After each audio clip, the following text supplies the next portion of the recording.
Hebrews chapter 10, verses 1 to 25. The script, also known as the Law of Moses, was only a shadow, a stage play, a symbolic acting out of the wonderful joys, blessings, health, and happiness that are coming. It was not reality itself. This is why the law, the symbolic system, can never, by the repeated rituals year after year, perfectly heal and restore those who practice its rites. If animal sacrifices could somehow actually heal and restore the worshipper to Godlikeness of character, then would not the sacrifices cease to be offered? For everyone would have been healed, and there would have been no more sickness of heart or mind to remove. Instead, the animal sacrifices were annual reminders of our sick and dying condition, as it is impossible for the death of bulls and goats to heal our hearts and minds and restore us to Christlikeness. Therefore, when Christ himself came into the world, he said, "You never desired sacrifices and offerings, but you prepared a body for me. Burnt offerings and sin offerings are not what your heart longed for. Then I said, Here I am. I am the one written about in the Scriptures. I have come to fulfill your will of love, to reveal your true character, and to expose the lies of Satan, O God. First he said, You did not desire sacrifices and offerings. Burnt offerings and sin offerings were not what your heart longed for, although they were exactly what the script directed to be done. Then he said, Here I am. I have come to fulfill your will of love, to reveal the truth about your character, and to expose the lies of Satan. He set aside the stage play, the symbolism, the shadowy drama, and revealed the reality, the truth. And by that truth we have been won back to trust and subsequently healed in hearts and minds and made Christ-like in character.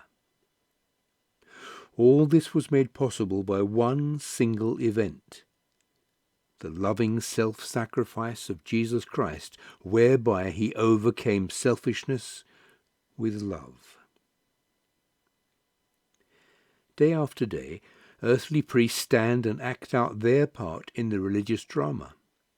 Again and again they reenact the same lesson, offering the same sacrifices which can never actually transform the heart or heal the mind.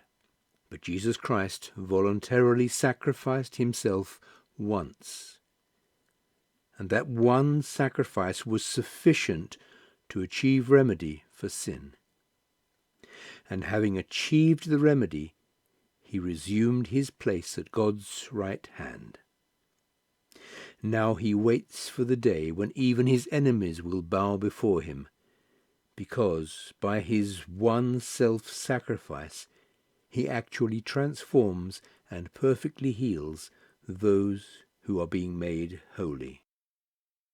The Holy Spirit also confirms that his sacrifice was for the purpose of healing and transforming us. First he says, This is the healing plan I will make anew with mankind after that time, declares the Lord. I will recreate and cleanse them, and restore my law of love in their minds, and write my principles of benevolence in their hearts. Then he adds, I will never need to think about their sin sickness again. And when the mind and heart have been healed, there is no longer need for further treatment to cure the illness.